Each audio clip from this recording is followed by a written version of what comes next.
त अल्लाह जे दरबार में शुक्रानो अदा करे त मुझा करीम रब तुझा लख लख एहसान छो त मुझा सोना जिंदगी ते कोई भरोसो कोने। ये दुनिया दारुल अमला अख बूटण खां पोइ ख़बर पवंदी आहे त छा कयो हुई, छा वही छा वापिरे। लेकिन अफसोस इन ॻाल्हि जो आहे त जेकॾहिं इंसान इन दुनिया वारी ज़िंदगी जो जेको क़दर नथो करे न, उनखे मरण खां पोइ ॾाढो पछताव थो थिए दोस्तो। ऐं उहो पछताव कम जो कोन्हे।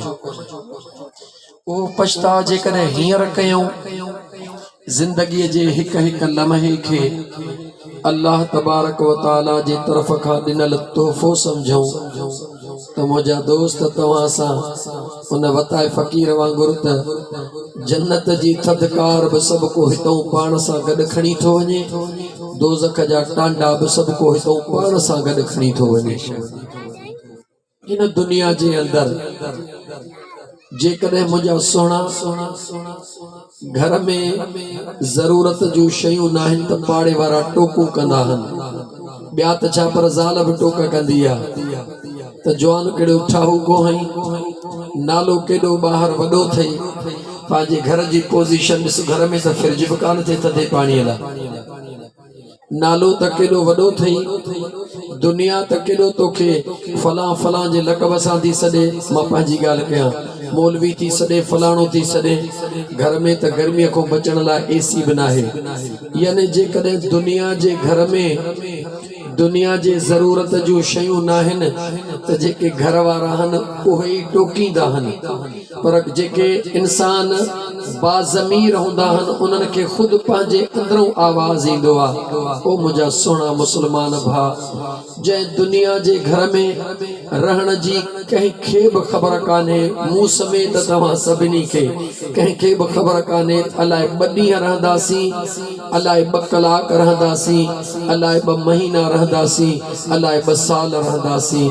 जंहिं घर में रहण जी पक बि कान्हे का, उन घर जो ज़रूरतूं राति ॾींहं हिकु करे पूरियूं था कयूं त दुनिया जी मयार मथां न अचे।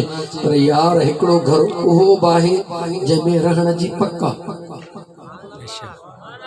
हिकिड़ो घर उहो बि आहे जंहिंमें रहण जी पक आहे, वञणो बि ज़रूर आहे, ऐं जेको वियो आहे उहो वरी मोटियो बि कोन्हे, जेको न वयो आहे उहो मोटियो बि कोन्हे। हा, एतिरो ज़रूर आहे जिन न हिते कमायो आहे उहे वञण खां पोइ ॿुधाईंदा ज़रूर आहिनि त कुझु कमाए अचो त हिते वॾा रंग लॻा पिया अथव। जेके वेंदा आहिनि कमाए वेंदा आहिनि उहे तो असांखे सुजाग ऐं होशियार करे वेंदा आहिनि। ऐं मुंहिंजा मिठड़ा भाउ, जेकॾहिं दुनिया जे टोकुन खां बचणो आहे त हिन दुनिया वारे घर खे सुहिणो करणो आहे, ऐं जेकॾहिं क़बर जे मुश्किलातुनि खां बचणो आहे त उन क़बर वारे घर खे बि सुहिणो करणो आहे। दुनिया जो घर एसीअ सां सुहिणो लॻंदो, दुनिया जो घर फ्रिज सां सुहिणो लॻंदो, दुनिया जो घर मार्बल ऐं टाइल सां सुहिणो लॻंदो, पर ऐं दुनिया जो घर बचड़नि सां सुहिणो लॻंदो। पर यार जेको क़बर वारो घर आहे न, उते न तुंहिंजे मार्बल जी ज़रूरत आहे, न तुंहिंजे एसीअ जी ज़रूरत आहे, न तुंहिंजे फ्रिज जी ज़रूरत आहे। उते अगरि ज़रूरत आहे त सुहिणी निस्बत ऐं सुहिणनि अमलनि जी ज़रूरत आहे। जेकॾहिं सुहिणा अमल करे खणी हलंदे न त तूं उते बि ॾुखियो कोन थींदे, हिते घटि सुखियो हूंदे उते वधीक सुखियो हूंदे।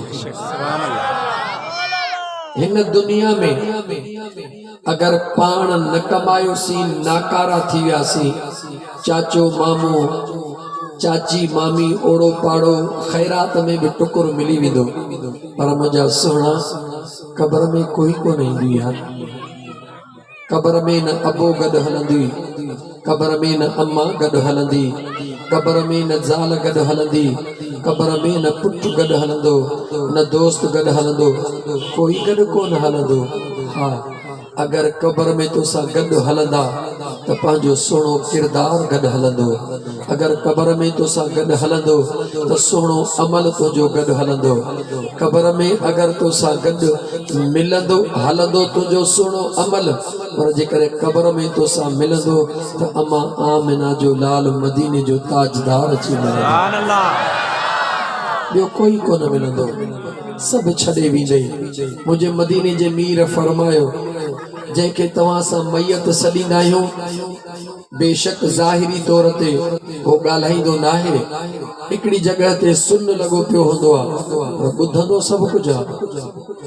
ॻाल्हाईंदो तव्हां सां हुनजो ॻाल्हाइण नथा ॿुधूं, पर जॾहिं न मैयत खे दफ़न करे कांधी मोटंदा आहिनि, उन्हनि जे पेरनि जे जुतीअ जो खड़को बि मैयत ॿुधंदो आहे। पेरनि जे जुतीअ जो खड़को बि मैयत ॿुधंदो आहे। ऐं अंदाज़ो लॻा, जेॾी महिल न मुंहिंजा दोस्त तूं राति जो ख्वाब में ॾिसंदो हुई त कंहिं मुसीबत में फाथो हां, रड़ियूं थो कयां, पर मुंहिंजी रड़ केरु ॿुधे नथो, केॾो ॾुख थींदो अथई। जेॾी महिल न क़ब्र में पहुचंदे सभई ईअं बेयारो मददगार छॾे एॾी वॾी खॾ खोटे मण मिटीअ जा मथां ॾेई ऐं वापसि मोटी ईंदे सॾ कंदे, ओ मुंहिंजा पुट अॼु मूंखे छो थो छॾियो वञी? पुट जवाब कोन ॾींदे, ज़ाल खे सॾ कंदे, अबे खे सॾ कंदे, दोस्तनि खे सॾ कंदे, कोई न ॿुधंदई। उन महिल हाय अफ़सोस करे चवंदे, मूंखे कहिड़ी ख़बर तई सभई बेवफ़ा हुया। हा तोखे ख़बर हुई, तोखे मदीने वारे मीर जे दीवाननि ॿुधायो त हे सभई बेवफ़ा अथई। वफ़ादार उहो हूंदो आहे जेको ॾुखिय महल में कमु ईंदो आहे। वफ़ादार उहो न हूंदो आहे जेको हलवे खाइण महिल कमु अचे। वफ़ादार उनखे न चइबो आहे जेको रुॻी ख़ुशीअ में कमु अचे। वफ़ादार उनखे चइबो आहे जेको ॾुख में कमु अचे। त मंज़िल क़ब्र जी ॾाढी ॾुखी आहे, उते कोई कमु कोन ईंदे। मिट माइट दोस्त यार सभु छॾे वेंदे, कमु ईंदई त अमन आमिना जो लाल मदीने जो घोट कमु ईंदई। त पोइ जेकॾहिं चाहीं थो त उन वफ़ादार महबूब सां, उन वफ़ादार यार सां मां उन महबूब जे उन वफ़ादारीअ मां फ़ाइदो हासिल कयां त ही दुनिया दारुल अमल आहे। हिन दुनिया जे अंदरि मुंहिंजे मदीने जे मीर सां प्यार कर, मुंहिंजे आका सां प्यार कर। इंशा अल्लाह ताला क़ब्र में बि ॾुखियो कोन थींदे त हशर में बि ॾुखियो